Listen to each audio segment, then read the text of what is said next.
राम जी, ठीक हो? हाँ जी। ठीक हो? हाँ जी। ऑपरेशन हो रहा है, बहुत बढ़िया आपका। ठीक है जी। कोई तकलीफ तो नहीं है? नहीं जी।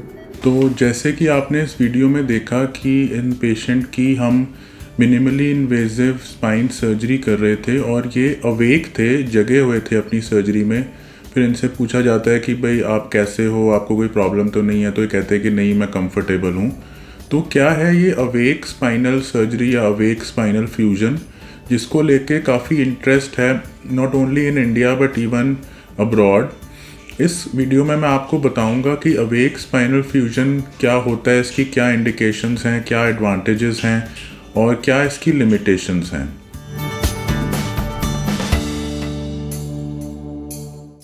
तो ये अवेक स्पाइनल फ्यूजन कैसे करा जाता है? इसमें स्पाइनल एनेस्थीसिया दिया जाता है, जो वही एनेस्थीसिया है जो घुटने के ऑपरेशन में या चूलों के ऑपरेशन में दिया जाता है।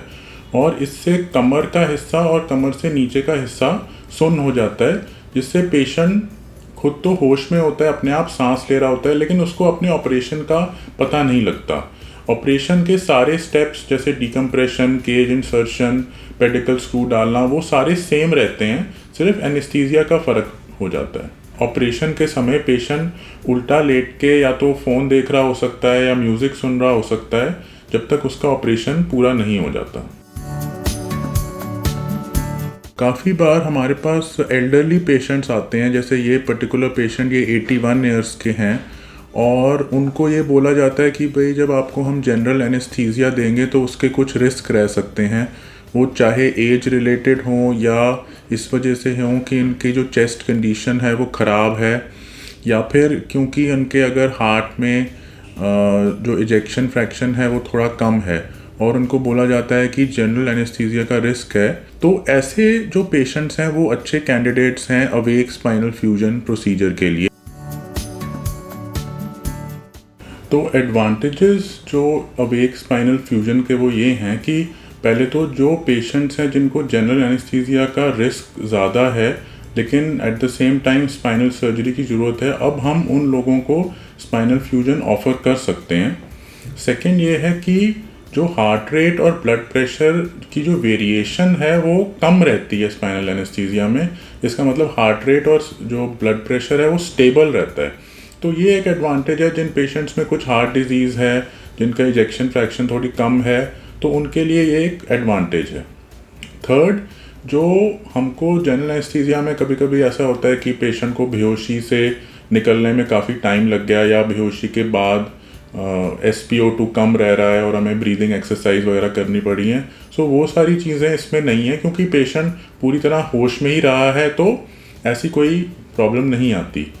फोर्थ जो हमें ये मिला है कि ब्लड लॉस इसमें कम है जब हम स्पाइनल फ्यूजन स्पाइनल एनेस्थीसिया में करते हैं, क्योंकि जो इंट्राथोरैसिक प्रेशर है वो एक नॉर्मल ब्रीदिंग का है, पेशेंट अपने आप सांस ले रहा है, ना कि एक मशीन के थ्रू। तो इस कारण की वजह से मिला है कि जो ब्लड लॉस इसमें कम है। और लास्ट जो इसका एडवांटेज है वो ये है कि जो पेन रिलीविंग इफ़ेक्ट है या जो एनाल्जेसिक इफ़ेक्ट है स्पाइनल एनेस्थीसिया का, वो काफ़ी लंबे टाइम तक रहता है, 10 से 12 घंटे तक रहता है। तो ऑपरेशन के एकदम बाद जब पेशेंट आता है तो उसे कोई ऐसा पेन नहीं हो रहा होता, काफ़ी कंफर्टेबल फील कर रहा होता है और 10-12 घंटे तक हमें कोई और पेन किलर देने की ज़रूरत नहीं पड़ती। ऑल्दो स्पाइनल एनेस्थीसिया का जो एनेस्थीसिया इफ़ेक्ट है या महसूस ना होने का इफ़ेक्ट है, ये सिर्फ 3-1 घंटे का होता है, पर इसका पेन रिलीविंग इफ़ेक्ट 10 से 12 घंटे का है।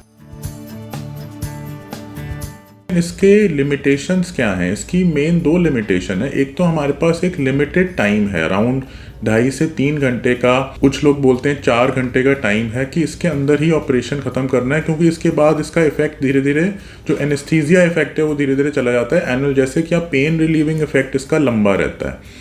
दूसरा इसका मेन जो डिसएडवांटेज रहता है कि हम लोग जो नी एंड स्पाइन चंडीगढ़ में हर केस में न्यूरो मॉनिटरिंग यूज़ करते हैं, जिसका जब हम स्पेडिकल स्क्रूज डाल रहे हैं या डिकम्प्रेशन कर रहे हैं या केज इंसर्ट कर रहे हैं, उस टाइम पे कुछ हमें एडवांटेज रहता है कि अगर हम नस के पास जाएंगे तो अलार्म सिस्टम हमें बताता है। तो स्पाइनल एनेस्थीसिया के अंदर ये न्यूरो मॉनिटरिंग वाला जो एस्पेक्ट है वो काम नहीं करता, क्योंकि मोटर ब्लॉकेड होता है। तो जो एडवांटेज हमें न्यूरो मॉनिटरिंग का जनरल एनेस्थीसिया में मिलता है, वो कुछ हद तक हम स्पाइनल एनेस्थीसिया में वो एडवांटेज हम लूज़ करते हैं।